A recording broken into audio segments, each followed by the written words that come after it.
Bismillahirrahmanirrahim. Nawaitu taqarruba wa ta'abbuda ilallah bi tilawati suratil Fatihah lillahi ta'ala. Al-Fatihah syarifatu ila hadratin Nabi Mustafa Sayyidina Muhammadin sallallahu alaihi wasallam wa ala alihi wa ashabihi wa awladihi wa dzurriyyatihi wa sahbihi ajma'in. Sallallahu alaihi Syekh Abdul Qadir Syekh Sulaiman Al-Rasuli Syekh Mustafa Al-Hasan Syekh Subakir Syekhuna Khalid bin Abdul Latif Bakalan Syekh Kiai Haji Hasyim Asy'ari Kiai Haji Wahab Husnullah Kiai Haji Bisri Sansuri Kiai Haji Ridwan Abdullah Kiai Haji Mas Alwi Kiai Haji Abdul Qadir Birboyo Wasajati Kiai Haji Marzuki Dahlan Birboyo Wasajati Kiai Haji Muhammad Badi Birboyo Wasajati Kiai Haji Ahmad Idris Basuki Birboyo Wasajati Sedaya Juriyah Kiai Haji Abdul Qadir Birboyo Awalan wa Akhiran Kiai Haji Hazim Zasul Mu'in wa Zawjati Rabulika wa Zawjati Kiai Haji Ahmad Al-Fazil Rabulika wa Zawjati Kiai Haji Abu Yazid Al-Bustami Fazil wa Zawjati Sedaya Zuriyah Kiai Haji Hazim Zasul Mu'in Rabulika wa Awalan wa Akhiran Ibunya Hajah Siti Suhaina Syekhullahul Fatihah. A'udzu billahi minasy-syaithanir rajim. Bismillahirrahmanirrahim. Alhamdulillahirabbil alamin. Arrahmanir rahim. Maliki yaumiddin. Iyyaka na'budu wa iyyaka nasta'in. Ihdinas siratal mustaqim. Siratal ladzina an'amta 'alaihim ghairil maghdubi 'alaihim waladdallin. Amin. Summa ila Hadrati almarhum Mbah Asnawi, almarhum almarhumah Mbah Sanimah, almarhum Mbah Suto Sanimah, almarhumah Mbah Siti Halimah, almarhum Haji Muzaki, almarhum Hajjah Aisyah, almarhum Kiai Usul Karim, almarhum Husni, almarhum Jahada, almarhum Zuhab, almarhum Mas'udah, almarhum Muhasin, almarhum Judia, almarhum Abdul Rahman, almarhum Sunadiyani, almarhum Abdullah, almarhum Wajib Gufron, almarhum Mukhtar Sahibul Wilayah Tambak Madu Ikon Kata Kampung Surya Ahli Kubur Jamaah Muslimat Anak Ranting Tambak Reja Siji. Ibu-ibu di dalam hatinya kertek nggih sinten sing kate dihususi.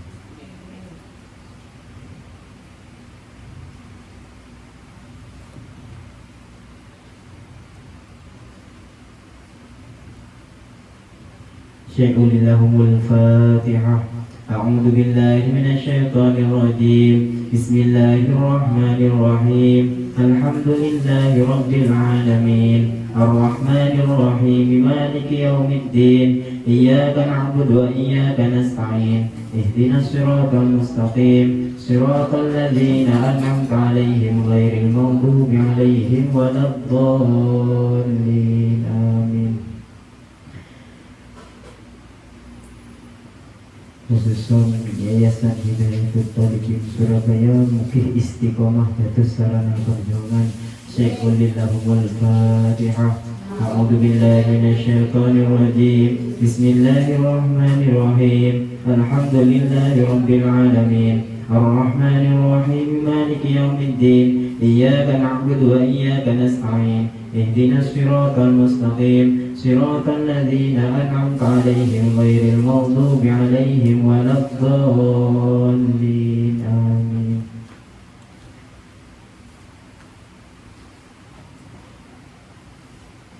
Langsung saja. Bismillahirrahmanirrahim. Faslun ai hada tegese utawi iki iku faslun pasal siji. Walladzi utawi perkara yujibu kang wajibaken apa alladzi al-musla ing adus iku sitatu asya'ar ana 6 pira-pira suci-wiji. Salah satu utawi kang telu iku tastariku sekutonan fiha ing dalem salasa sapa arijalu pira-pira wong lanang wan nisa'u lan pira-pira wong wadon. Jadi di sini fasal ini menerangkan tentang perkara yang mewajibkan mandi. Jadi ada mandi itu dihukumi wajib, ada 6 perkara. Yang pertama, 3 dari 6 tersebut itu berhubungan dengan laki-laki dan perempuan. Jadi akan perkara yang wajib, perkara yang mewajibkan mandi itu ada 6. 3 dari 6 itu berhubungan dengan laki-laki dan juga perempuan. Wahia utawi salasah iku iltiqaul khitanaini, tetemune alat persunatan loro atau alat kelamin ya. Wa inzalul mani lan metu mani wal mautu lan mati. Jadi apa 3 tersebut yang berhubungan dengan laki-laki dan perempuan? Yang pertama iltiqaul hitanaini, bersenggama, atau alat kelamin dengan alat kelamin laki-laki dan alat kelamin perempuan itu bertemu. Itu sudah itu sudah wajib mandi. Paham ya? Mohon maaf, tidak usah sampai masuk ya. Menyentuh saja itu sudah wajib mandi ya. Wajib mandi. Menyentuh ya, itu sudah wajib mandi. Inzalul mani dan juga keluar sperma itu juga wajib mandi. Dan yang terakhir yaitu mati. Orang mati itu wajib mandi. Kemudian di sini yang dimaksud iltiqaul hitanaini itu wa yu'abbaru an hadzal iltiqa bi ilaji hayyin wadihin. Maksudnya itu bertemunya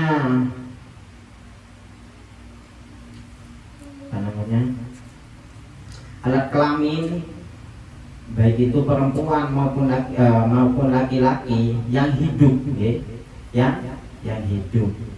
Kok seandainya ada mayit atau mayat kok amit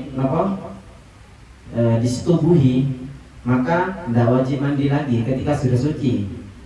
Kalau ada mayat sudah dimandikan, kemudian ditaruh di dalam kamar, kok ada yang menyetubuhi, itu tidak usah dimandikan lagi.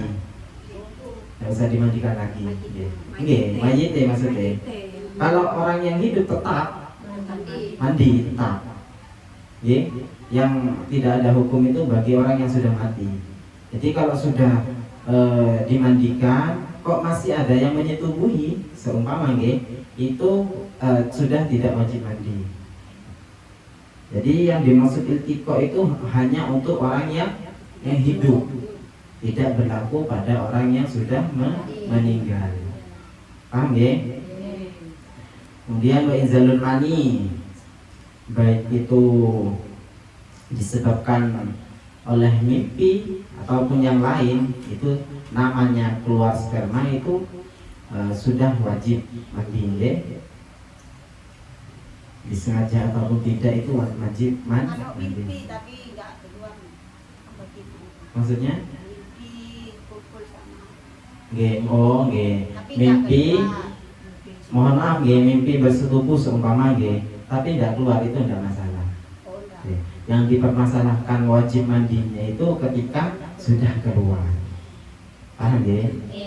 Kalau berarti pertanyaannya mungkin tadi kan iltiqaul hitana ini katanya wajib mandi. Kalau iltiqa dalam mimpi gimana? Mungkin gitu ya. Maksudnya itu bersetubuh dalam mimpinya. Ya. Itu tidak wajib mandi. Yang wajib mandi itu ketika ya bersenggama, bukan dalam tidurnya. Bukan dalam artian itu bukan dalam mimpinya. Kemudian yang terakhir yaitu mati. Mati itu juga wajib mandi. Bukan wajib mandi, wajib dimandikan.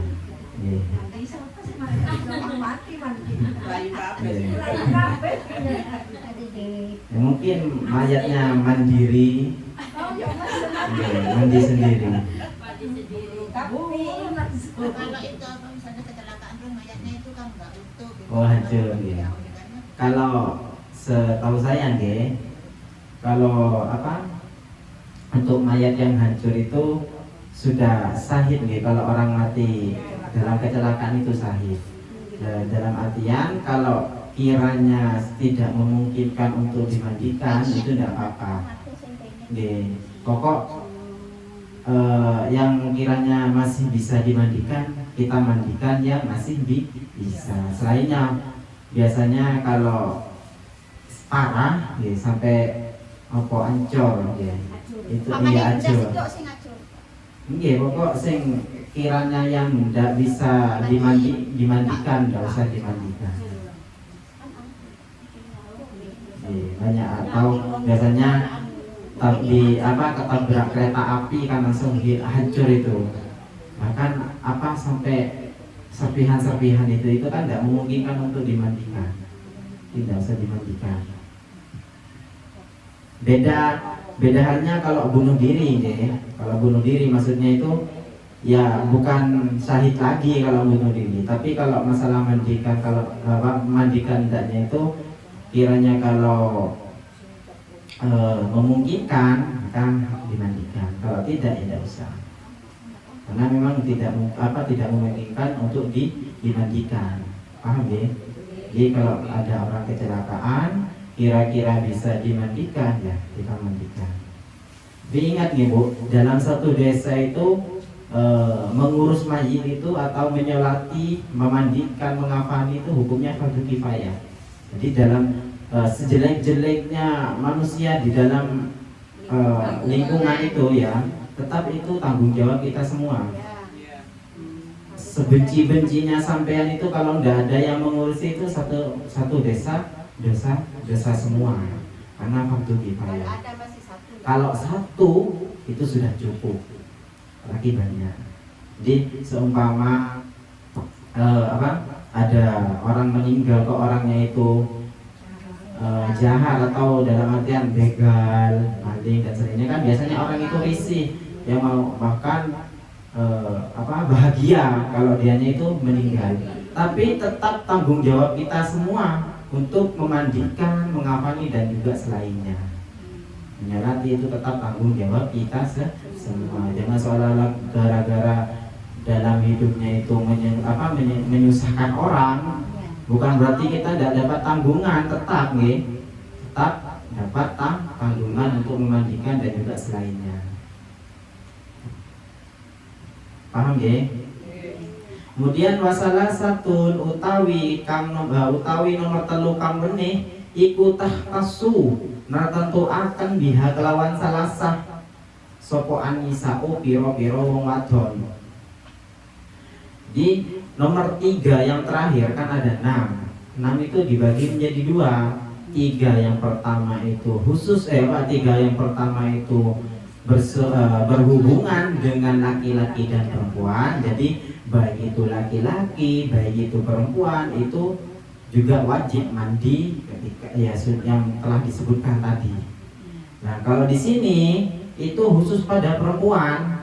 Wahia utawi salasa iku al-haidu haid wan nifasu lan nifas wal wiladatu lan wiladah. Ada ceritanya laki-laki haid? Ada nih. Jadi yang nomor 3 yang terakhir itu dikhususkan untuk perempuan. Jadi kalau perempuan haid bukan waktu haid setelah haid. Kalau waktu haid enggak. Kalau setelah haid itu wajib mandi, baik nifas juga wajib mandi, dan juga wiladah itu melahirkan itu juga wajib mandi. Paham? Sudah ada yang mau ditanyakan? Monggo. Ini tanya ya. Kalau sudah berhubungan inti kok besoknya meninggal. Maksudnya sempat Mandi hubungan terus mandi. belum sempat mandi gitu. Kan ya kan biasanya dimandikan itu dosa niat mandi janabah kan soalnya kan meninggal itu kan dimandikan tetap Berarti kau usah ngomong langsung terus. ya kalau bisa, tapi kan malu.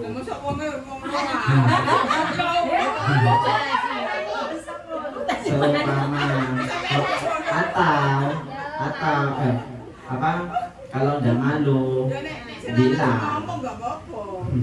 Mandi kan ngomong, aku mau. Mandi Mati jenenge.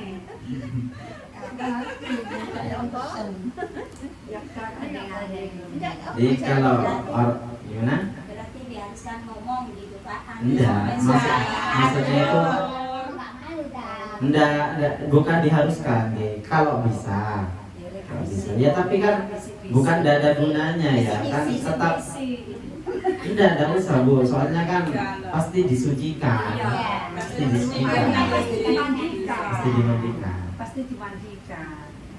Ya kalau kiranya Kadang hari sudah dimandi. ya enggak Bu, kan oh enggak anu. Sampai punya laki-laki kan. Istrinya kan ya harus mandi juga. Oh, mandinya Bu. Tak kirain memandikan. Kalau memandikan. Ya kalau istrinya seumpamanya yang laki-laki yang enggak ada, yang istrinya ya tetap wajib mandi. Ya. Jadi kalau mau gimana?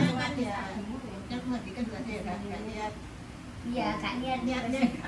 Dan memandikan mayit itu enggak harus nggih boten. Kok wis memandikan niat sholat ya mandiin mayit. Jadi niat memandikan mayit saja itu sudah cukup. Jangan tanpa harus menyebutkan apa ini orang tadi, mayit ini tadi hadas apa enggak, kan enggak harus. Junub anda itu enggak harus. Penting kita bertujuan untuk mensucikan si mayit. Paham ya? Ya, monggo. Melahirkan wilayah kan melahirkan ya langsung mandi ya. Tapi kalau kita dingin besoknya itu mandi tidak apa-apa. Gini Bu ya, kalau wiladah gimana? Gimana? Maksudnya kan saya kan dituntut, mohon maaf ya, meskipun saya tidak pernah melahirkan, mohon maaf. Saya kan dituntut di sini untuk mengetahui semuanya. Kalau saya tidak mengetahui, ya saya PR. Kan tujuan saya di sini untuk menambah wawasan atau menambah ilmu. Ya kalau ngenteni pulau lahir kan nggih napa? Napa tadi? Itu besok gitu. Oke.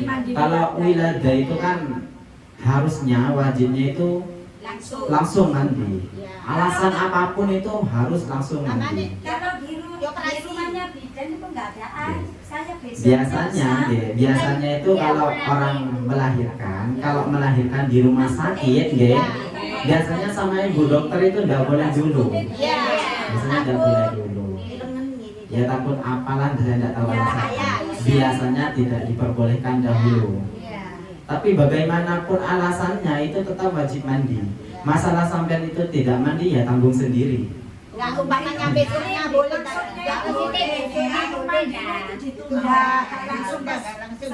Kan wajib sholat Bu. kan melahirkan dan nggak sholat. Gimana enggak? Kan nggak sholat. Kan Setahu saya 10 hari setelah melahirkan itu sholat. kalau Nifas. Gimana sebentar satu-satu. Ini kan habis melahirkan, kan juga masih keluar darah Ustaz. Kapan langsung suci? Iya kan darahnya itu kan nifas. Kalau dalam keadaan dan nifas seumpama, itu kan harus sholat. Kalau nifas ya beda cerita. Karena kalau pertama orang melahirkan kok tidak keluar nifas, itu kan wajib sholat tetap. Ya mandi. Kok ada nifas ya mau mandi gimana kalau saya ada nifasnya? Tapi kebanyakan enggak semuanya sampai 10 hari lama Ustaz. Enggak kan nifas itu keluar paling sedikit itu sekecerotan gitu ya. Ya, itu paling sedikit. Paling sedikit. Kemudian lumrahnya itu 40 hari. Kemudian paling banyaknya itu 60 hari. Itu kalau nifas. Kalau ya wiladah kan langsung mandi. Kok masih nifas kan nggak boleh mandi Bu. Ya, nunggu itu. Kalau seandainya tidak nifas, ya enggak usah mandi. Harus mandi. Kalau seandainya tidak nifas. Langsung mandi, Iya, langsung mandi wiladah. Iya. Langsung operasi, betul rasanya Ustaz. Operasi banyak Kalau itu saya pernah menanyakan, wallahu a'lam gitu. Soalnya saya juga tidak tahu juga kalau seperti itu. Tapi yang jelas kalau memandang hukum syariat itu harus langsung mandi. Baik dalam keadaan apapun itu, setahu saya itu harus mandi. Kok nanti dok kan masih sakit masih ini, saya tidak tahu kalau seperti itu.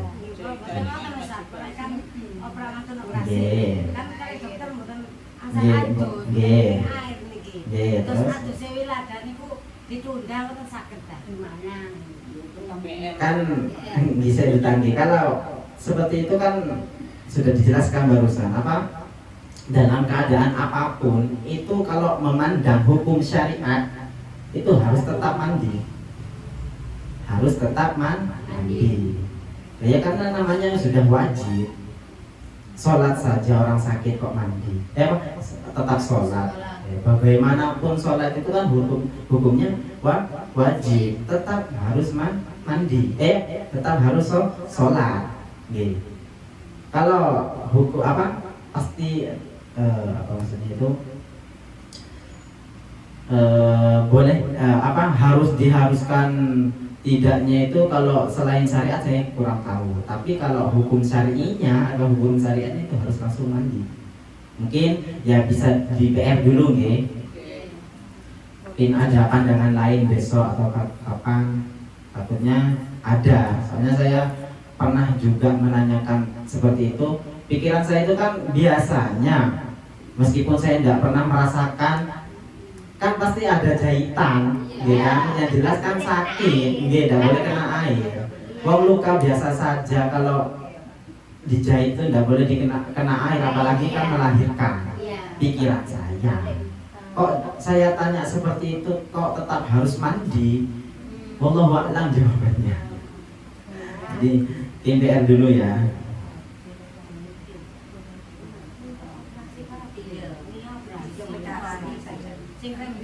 Plastik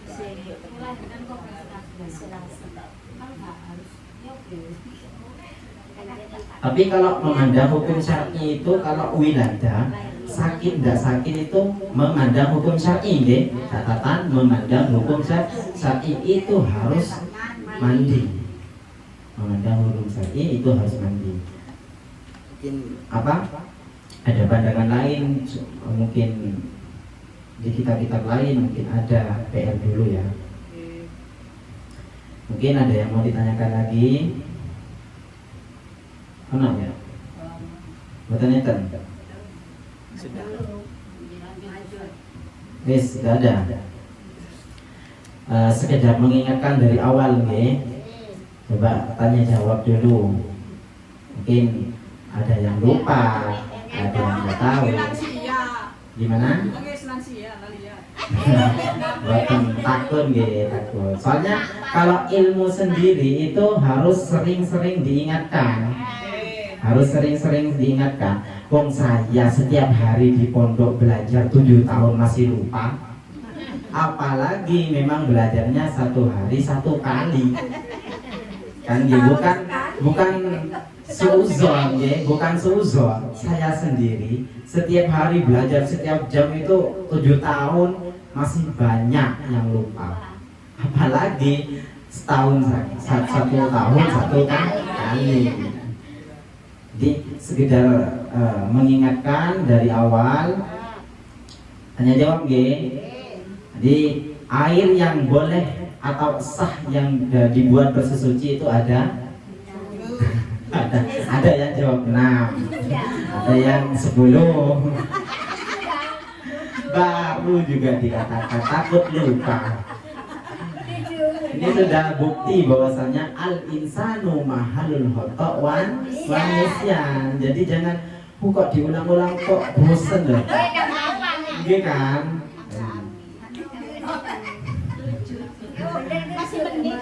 Air yang sah atau yang boleh dibuat bersesuci itu ada Ada 7. Jangan takut untuk menjawab, jangan takut untuk salah. Nggih. Kalau sampean takut untuk salah dalam masalah belajar, Allah tak bener. Nek jare wong Madura, Allah tak bener. Apa jenenge lek asline? Allah tak bener iku apa lek? Tulus gak bener. Apa? Ya kita kayak so. Ngerti lah. Jelas tak bener. Angel dari wong Jawa, angel. Jadi air yang sah atau boleh dibuat bersesuci itu ada tuh 7. Yang pertama air hujan. Yang kedua air sumur boleh, tidak harus urut, ya. Air sumur, kemudian air sungai, kemudian air laut, air embun, air sumber, air salju atau es. Paham ya? Ini yang sah atau yang boleh dibuat bersesuci. Kemudian macam-macam air itu ada berapa? Ada 4. Macam-macam air itu ada 4. Apa yang pertama? Suci dan mensucikan ketika digunakan, tidak makruh. Namanya apa? Ma'ul mutlak, air mutlak. Jadi air mutlak di sini suci sekaligus mensucikan jika digunakan tidak makruh. Yang kedua air apa namanya? Air suci yang mensucikan tapi makruh jika digunakan. Air apa namanya? Air yang dipanaskan oleh sinar matahari. Jadi air yang dipanaskan oleh sinar matahari namanya air musammas, nggih. Air musammas. Air yang dipanaskan oleh sinar matahari itu suci mensucikan. Jadi masih bisa dibuat bersesuci, tapi jika digunakan hukumnya makruh. Kemudian yang nomor 3, air yang suci tidak bisa mensucikan. Apa? Air mustakmal. Air mustakmal itu air suci tapi tidak bisa dibuat bersesuci. Apa lagi selain air mustakmal? Air apa?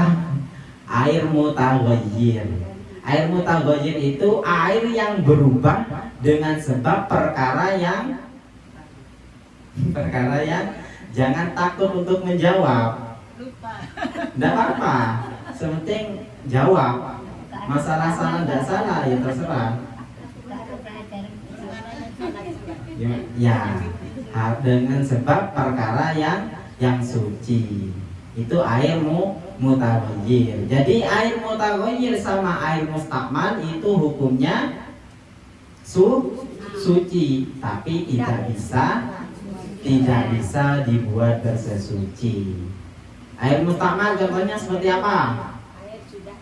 Air bekas, air yang sudah digunakan, air bekas apa wudhu itu loh, apa namanya? Air sisa dibuat bersesuci. Itu namanya air mustakmal. Sedangkan air mutaghayyir yang mana asalnya itu suci, kemudian kok dicampur dengan perkara yang suci sehingga membuat airnya itu berubah, namanya air mutaghayyir. Nah, yang seperti itu hukumnya suci tapi tidak bisa mensucikan. Paham ya? Ini yang nomor 3. Yang nomor 4 apa?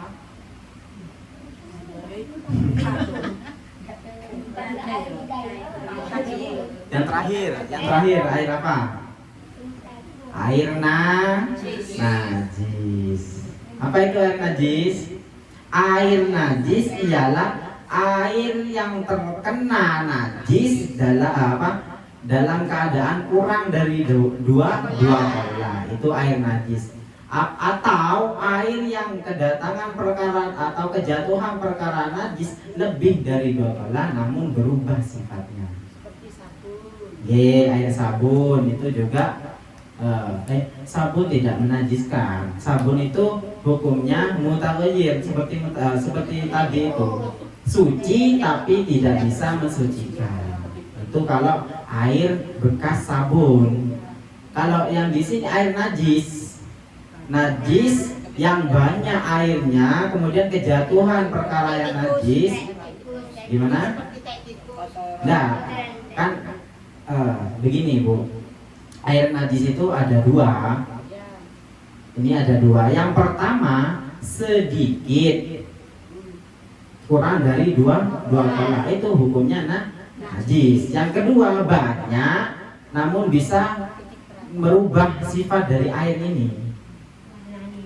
Kalau nggak berubah airnya banyak tapi ada tai tikus masuk. Kan nggak berubah. Oh, nggak apa-apa. Lebih dari 2 kolah dengan catatan lebih dari 2 kolah itu tidak apa-apa. Meskipun kemasukan kotoran manusia, kok airnya itu tidak berubah dengan catatan kurang lebih dari 2 kolah itu tidak najis. Tidak bisa. Yang penting airnya lebih dari 2 kolah, tapi tidak berubah, itu masih bisa dibuat bersih suci. Beda halnya kalau banyak airnya namun berubah dengan sebab perkara yang najis. Nah, kalau kayak apa lomot ya, lumut gitu. Itu kan dari anunya apa? Iya, dari jedingnya sendiri, bukan kejatuhan. Jadi kalau memang dari asalnya itu tidak najis, bedanya kalau kejatuhan. Paham ya? Kemudian ini juludul maita itu bisa suci dengan sebab di kulitnya bengkai, bisa suci dengan sebab disama. Kemudian yang tidak bisa disama itu apa? Kulit apa saja? Anjing dan juga babi. Kalau bangkainya manusia, hukumnya apa? Suci. Paham ya? Gimana? Insya Allah kalau sudah dibutuhkan itu keluar sendiri. Saya juga begitu. Tidak selalu setiap hari paham, enggak. Asal kalau sudah ditanyakan, oh iya ini sudah saya pelajari dulu. Saya meskipun saya udah tahu kalau hukumnya siwak itu sunnah, tapi tidak saya lakukan. Nggih kan? Bukan ahli ilmu. Saya tahu sholat sunnah itu, sholat rawatib itu hukumnya sunnah, tapi tidak saya lakukan setiap waktu. Hanya lakukan ketika butuh saja. Makanya jangan merasa terus iya sekarang paham, besoknya sudah hilang. Jangan merasa seperti itu. Karena ilmu itu ketika sudah dibutuhkan maka keluar ketika dibutuhkan. Contoh sampean ditanyain anaknya, Bu, pulau pipis dan nopo celonone najis konda, otomatis sampean langsung jawab najis. Nggih kan? Jadi ilmu itu akan keluar jika dibutuhkan. Meskipun paham itu enggak harus saya lakukan setiap hari, enggak. Pas tepatnya kejadian Paham ya? Yang siwak hukumnya sunnah atau sangat disunnahkan. Siwak itu ketika apa saja? Bangun tidur, mulut bau, kemudian mau mendirikan sholat. Ya, kalau orang berpuasa itu ketika sudah masuk waktu zuhur maka dilarang bersiwak, karena menurut Allah atau di samping Allah itu baunya seperti minyak misik. Jadi dipertahankan Bu, itu bagus itu. Enggak apa-apa meskipun ya, tapi jaga jarak, jaga jarak. jaga jarak. Karena kita hatinya ndak bersih geng. Kalau hati bersih kan dinikmati geng. Pasti kan, duh bau apa ini kan gitu. Jadi jaga jarak, saling jaga jarak. Kalau mau sampean ini saya punya minyak misik, nanti setelah duhur tak kasih. Foto dulu. Geng, cukup sampai di sini geng. Kurang lebihnya kami mohon maaf yang sebesar-besarnya.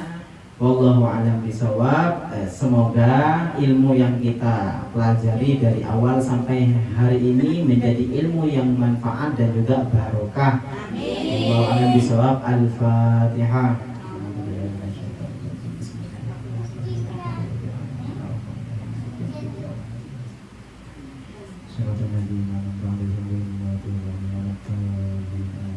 Maulana sholli wa sallim daiman abada ala habibika khairil khalqi kullihim huwal habibul ladzi turja syafa'atuhu li kulli hawlin minal ahwali muttahimi ya rabbi bil mustafa balligh maqasidana waghfir lana ya wasi'al karami ya sholli wa sallim daiman abada ala habibika khairil khalqi kullihim huwal habibul ladzi turja syafa'atuhu li kulli hawlin minal ahwali muqtahimi ya rabbi bil mustafa balligh maqasidana waghfir lana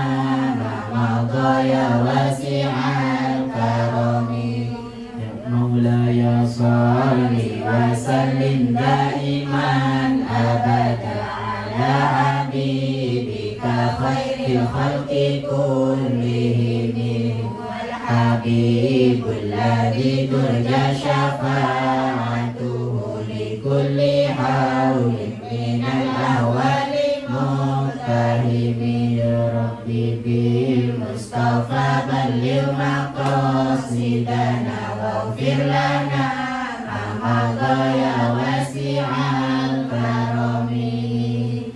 Semoga selalu istiqomah menjadi akhiran. Assalamualaikum warahmatullahi wabarakatuh.